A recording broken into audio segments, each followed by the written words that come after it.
Party నుంచి జరగనున్న పరీక్షలకు పగడ్బందీగా ఏర్పాట్లు చేశామన్నారు బోర్డు ఆఫీసర్లు. ఉదయం 9 గంటల నుంచి మధ్యాహ్నం 12 గంటల వరకు ఇంటర్ పరీక్షలు కొనసాగనున్నాయి. రాష్ట్ర వ్యాప్తంగా 1532 పరీక్షా కేంద్రాలను ఏర్పాటు చేసింది ఇంటర్ బోర్డు. ఇంటర్ పరీక్షలకు 9,96,971 మంది విద్యార్థులు హాజరు కానున్నారు.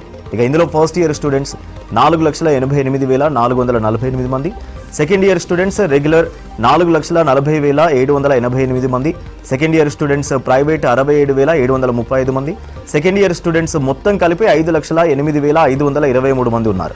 ఇక ప్రతి విద్యార్థి పరీక్షా కేంద్రానికి ఉదయం 8:45 చేరుకోవాలన్నారు అధికారులు. ఢిల్లీలో సీఎం రేవంత్ రెడ్డి బిజీగా గడిపారు. గతంలో ఎఫ్సీఐకి సంబంధించి ఖరీఫ్ సీజన్లో సప్లై చేసిన బియ్యం బకాయిలు 1,469 కోట్లను రిలీజ్ చేయాలని కేంద్ర మంత్రికి విజ్ఞప్తి చేశారు సీఎం. గతంలో అదనపు లేవీ సేకరణకు సంబంధించిన మొత్తాన్ని రాష్ట్ర ప్రభుత్వమే భరించిందని చెప్పారు. ధాన్యం ఇచ్చి 10 ఏళ్లైనా బకాయిలు విడుదల కాలేదని కేంద్ర మంత్రికి దృష్టికి తీసుకెళ్లారు. ప్రధానమంత్రి గరీబ్ కళ్యాణ్ యోజన కింద బకాయి ఉన్న 343.27 కోట్లతో పాటు నేషనల్ ఫుడ్ సెక్యూరిటీ యాక్ట్ కింద పంపిణీ చేసిన బియ్యం బకాయిలు 79.09 కోట్లను రిలీజ్ చేయాలన్నారు. తెలంగాణకు పీఎం కుసుమ్ కింద గతంలో ఇచ్చిన 4,000 మెగావాట్ల సోలార్ విద్యుదుత్పత్తికి అనుమతులు పునరుద్ధరించాలని ప్రహ్లాద్ జోషికి విజ్ఞప్తి చేశారు రేవంత్ రెడ్డి. రాష్ట్రానికి గతంలో 4,000 మెగావాట్లకు అనుమతులు ఇచ్చి తర్వాత 1,000 మెగావాట్లకు కుదించారని చెప్పారు. రాష్ట్రంలో మహిళా సంఘాల ద్వారా సోలార్ విద్యుదుత్పత్తిని తాము ప్రోత్సహిస్తున్నామని కేంద్ర మంత్రికి వివరించారు. తమ వినతులకు ప్రహ్లాద్ జోషి సానుకూలంగా స్పందించారన్నారు మంత్రి ఉత్తమ్ కుమార్ రెడ్డి. డాక్టర్లు, ఆర్ఎంఓలు, ప్రొఫెసర్లు డ్యూటీ సమయంలో అందుబాటులో లేకుంటే కఠిన చర్యలు తీసుకుంటామని హెచ్చరించారు వైద్య శాఖ మంత్రి దామోదర రాజనరసింహ.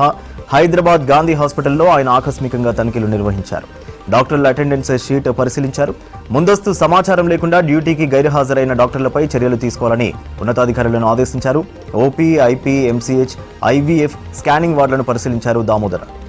ఐవీఎఫ్ సేవల్లో జాప్యంపై అసంతృప్తి వ్యక్తం చేశారు దామోదర.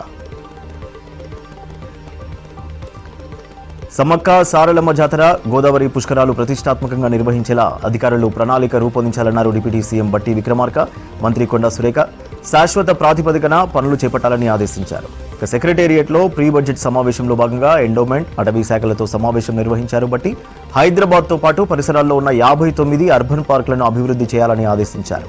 పర్యాటకులను ఆకర్షించేలా టైగర్ రిజర్వ్ ఫారెస్ట్ ప్రాంతాల్లో ప్రత్యేక కార్యాచరణ సిద్ధం చేయాలన్నారు. పెద్ద ఎత్తున వన మహోత్సవం కార్యక్రమం నిర్వహించాలని, విద్యార్థులను భాగస్వాములను చేయాలని సూచించారు. రాష్ట్ర ప్రభుత్వం పర్యాటక రంగానికి ప్రాధాన్యం ఇస్తోందన్నారు బట్టి విక్రమార్క. మంత్రి జూపల్లి కృష్ణారావు టూరిజం ద్వారా ఆదాయం పెంచుకోవడానికి వనరులున్నాయని వాటిని సక్రమంగా వినియోగించుకోవాలని ఆదేశించారు. సెక్రటేరియట్లో టూరిజం, ఎక్సైజ్ శాఖల అధికారులతో ప్రీ బడ్జెట్ సమావేశం నిర్వహించారు. బట్టి ప్రభుత్వం తీసుకురాబోతున్న కొత్త టూరిజం పాలసీకి అనుగుణంగా బడ్జెట్ ప్రతిపాదనలు పంపాలన్నారు.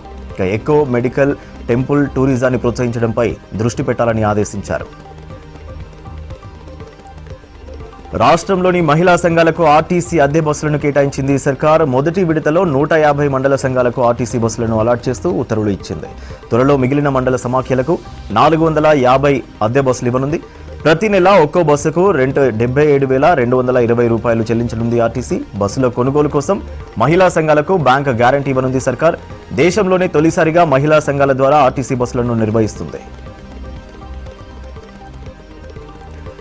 రాష్ట్ర కాంగ్రెస్ వ్యవహారాల ఇన్ఛార్జ్ మీనాక్షి నటరాజన్ గాంధీ భవన్లో మెదక్ సెగ్మెంట్ నేతలతో సమావేశమయ్యారు.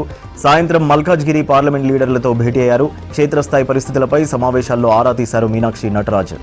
అసెంబ్లీ, పార్లమెంట్ ఎన్నికల్లో ఏ నియోజకవర్గంలో ఎన్ని ఓట్లు వచ్చాయో తెలుసుకున్నారు. తక్కువ ఓట్లు రావడానికి కారణాలను ఆరా తీశారు.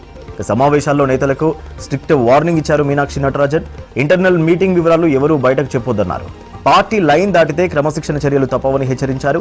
కొత్త వారిని కలుపుకొని ముందుకెళ్లాలని సూచించారు. ఇవాళ కరీంనగర్, ఆదిలాబాద్, పెద్దపల్లి నియోజకవర్గాల నేతలతో భేటీ కానున్నారు మీనాక్షి నటరాజన్. ఆయా నియోజకవర్గాల్లో పార్టీ పరిస్థితులపై ఆరా తీయనున్నారు. ఎస్ఎల్బీసీ టన్నెల్లో రెస్క్యూ ఆపరేషన్ కొనసాగుతోంది. కన్వేయర్ బెల్ట్ పునరుద్ధరణతో రెస్క్యూ స్పీడ్ అందుకుంది. బురద, మట్టి తొలగింపు పనులు, డీసిల్టింగ్ వేగంగా జరుగుతున్నాయి. 200 అడుగుల వరకు మట్టి, బురద, రాళ్లు, సెగ్మెంట్, టీబీఎం శిథిలాలు పేరుకుపోవడంతో 8 మంది జాడ గుర్తించలేకపోయారు. 6,000 క్యూబిక్ మీటర్ల పూడిక తొలగించాల్సి ఉందని అధికారులు అంచనా వేశారు. కన్వేయర్ బెల్ట్ సాయంతో ఈ పనుల్లో పురోగతి వచ్చింది. ఇక రెస్క్యూ ఆపరేషన్లో Singareni rescue teams, rat hole miners కీలక పాత్ర పోషిస్తున్నాయి. కన్వేయర్ బెల్ట్ పై గంటకు 800 టన్నుల మట్టిని బయటకు తీసుకురాగలమని చెప్పారు అధికారులు. ఇక జీపీఆర్ గుర్తించిన ప్రదేశాల్లో తవ్వకాలు జరుగుతున్నాయన్నారు. 2 ఎస్కలేటర్లను సిద్ధం చేశామన్నారు. టీబీఎం చివరి భాగాలను గ్యాస్ కటర్ ద్వారా తొలగించి లోకోలో బయటకు తీసుకురానున్నట్టు తెలిపారు. సముద్రంలోకి వృధాగా వెళ్లే నీటిని కరువు ప్రాంతాలకు తరలిస్తే బాధపడొద్దన్నారు ఏపీ సీఎం చంద్రబాబు. వృధా నీటిని వాడుకుంటే తప్పేంటని ప్రశ్నించారు. తెలంగాణ ప్రభుత్వం కాళేశ్వరం కడితే తాము అభ్యంతరం చెప్పలేదన్నారు. బనకచెర్ల ప్రాజెక్టుపై స్పందించిన చంద్రబాబు వృధా నీటితోనే దీన్ని కడుతున్నామని చెప్పారు.